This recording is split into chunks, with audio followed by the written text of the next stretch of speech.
Están observando a un médico llamado William Cullen, que intenta curar a sus pacientes de la nueva enfermedad de mediados del siglo XVIII. Es la malaria, una enfermedad tropical que los europeos encontraron en sus viajes de colonización. ¿Pero qué es lo que saben? La misteriosa enfermedad hace que la temperatura de sus víctimas suba y las altas fiebres han matado a muchas. Afecta a los europeos y a sus actividades comerciales en una escala enorme. Convencido de que puede curar la malaria haciendo bajar la temperatura de los hospitales, el Dr. Cullen decidió desarrollar una máquina refrigeradora. El Dr. Cullen usó una bomba para crear un pequeño vacío sobre una campana de éter etílico. Cuando el éter etílico llega a la ebullición, absorbe el calor de los alrededores de la campana. Como la malaria es propia de zonas tropicales cálidas, el Dr. Cullen planteó la hipótesis de que el aire frío podría curar esta temida enfermedad. Por desgracia, el aire caliente no tiene nada que ver con la malaria, y por eso su máquina refrigeradora acabó desapareciendo de las páginas de la historia. En esas mismas páginas de la historia encontramos ideas olvidadas, patentes de diseños de máquinas creadas para mantenernos frescos. Esta patente se registró en la Oficina de Patentes de los Estados Unidos el 27 de noviembre de 1830. Su creador, James Barron, la llamó abanico movido por un mecanismo. A juzgar por la representación del usuario, la máquina parecía funcionar bastante bien. Esta silla, por otro lado, exigiría un esfuerzo algo mayor. En 1847, el inventor Charles Horst patentó una ingeniosa combinación de un abanico y una mecedora.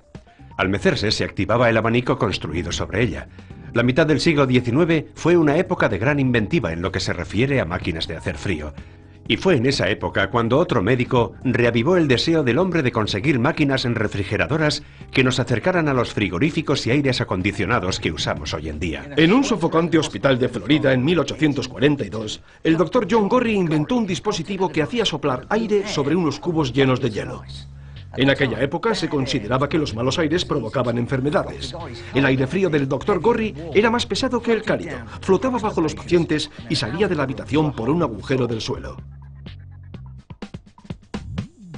El Dr. Gorrie creía que el enfriamiento se producía por la rápida expansión de los gases. Creó bombas de fuerza de doble acción. Intentó reducir la temperatura del aire comprimido, incorporando una pequeña cantidad de agua. Esto resultó ser el modesto comienzo del aire acondicionado. ¿Y qué estaban intentando hacer estos hombres? Bueno, lo alucinante es que el frío no se puede crear. Lo que se puede hacer es trasladar el calor de un lado a otro. Tiene que ver sobre todo con la evaporación. Cuando se aplica la energía suficiente sobre un líquido, sus partículas empezarán a moverse con más vigor y al final se liberarán de las fuerzas que las mantienen unidas. Cuando el líquido se convierte en gas, las partículas quedarán libres para marcharse.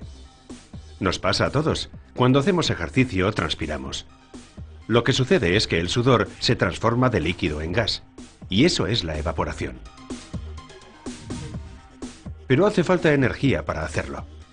Lo que no vemos, que es lo que realmente sucede, es que al transpirar se extrae energía de la zona donde tiene lugar la evaporación, es decir, de nuestra piel.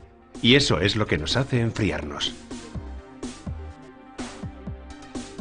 Pero prepárense porque el hombre dio un paso de gigante. Esta vez, un nombre familiar aparece en escena. Un litógrafo se encontró con que en días calurosos los cambios de humedad hacían que el papel que usaba se expandiera o se contrajera. Buscó y encontró ayuda en Willis Haviland Carrier. La primera idea de Carrier fue tratar el aire con una solución de cloruro de calcio. La idea era que el cloruro de calcio interactuara con el aire húmedo y absorbiera la humedad. Funcionó, pero dejó el aire salado, algo que provocaría que la maquinaria se oxidara. De modo que pronto abandonó la idea del cloruro de calcio. Carrier sabía que la cantidad de humedad que el aire puede contener depende de la temperatura, y planteó que enfriando el aire podría reducir su nivel de humedad.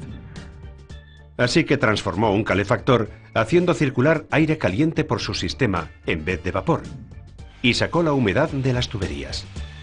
A medida que el aire se enfriaba, el exceso de humedad se condensaba en los tubos, y así pudo dar a los impresores el aire que necesitaban a la temperatura y humedad adecuadas. La fortuna debía de estar sin duda de parte de Carrier, porque la respuesta a su problema le llegó cuando estaba esperando al tren. Era una noche bastante fría cuando Carrier estaba esperando en la estación de trenes de Pittsburgh, Pensilvania. Mirara a donde mirara, no veía más que niebla. Y entonces se dio cuenta de que allí mismo tenía la solución a su problema.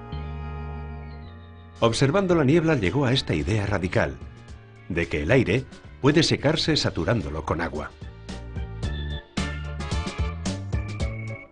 Advirtió que el aire cálido y húmedo puede enfriarse rociándolo con agua fría. Cuanto más frío sea el aire, menor vapor de agua puede contener. El exceso de vapor de agua se condensa como niebla artificial, que puede ser retirada, de modo que aunque el aire frío esté saturado, es en realidad muy seco.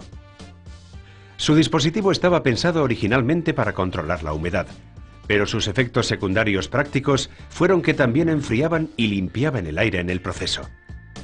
Era, en resumen, un aparato de aire acondicionado. Carrier tuvo su momento de eureka en la estación de tren. Casualmente, el negocio ferroviario fue una de las primeras industrias que se benefició de su invento. En 1930, Carrier diseñó una unidad de aire acondicionado más pequeña para trenes, que se probó en un vagón-restaurante de la línea de Baltimore a Ohio. Debió de ser el comienzo de los hoteles sobre ruedas. Desde que se inventó, el sistema de aire acondicionado ha formado parte de negocios muy florecientes. El primer aire acondicionado industrial que Carrier instaló fue para una empresa editorial de Nueva York. El aire húmedo que producía la unidad de aire acondicionado era necesario para evitar que se encogieran las remesas del papel y que se secara la tinta. Muy pronto otras industrias descubrieron que el aire acondicionado les venía muy bien para aumentar la eficiencia productiva. La industria del tabaco la usó para establecer un límite de humedad para las hojas de tabaco. Y la industria textil usó el aire acondicionado para elevar la humedad de sus fábricas, al descubrir que hacía que su hilo de coser fuera más fuerte.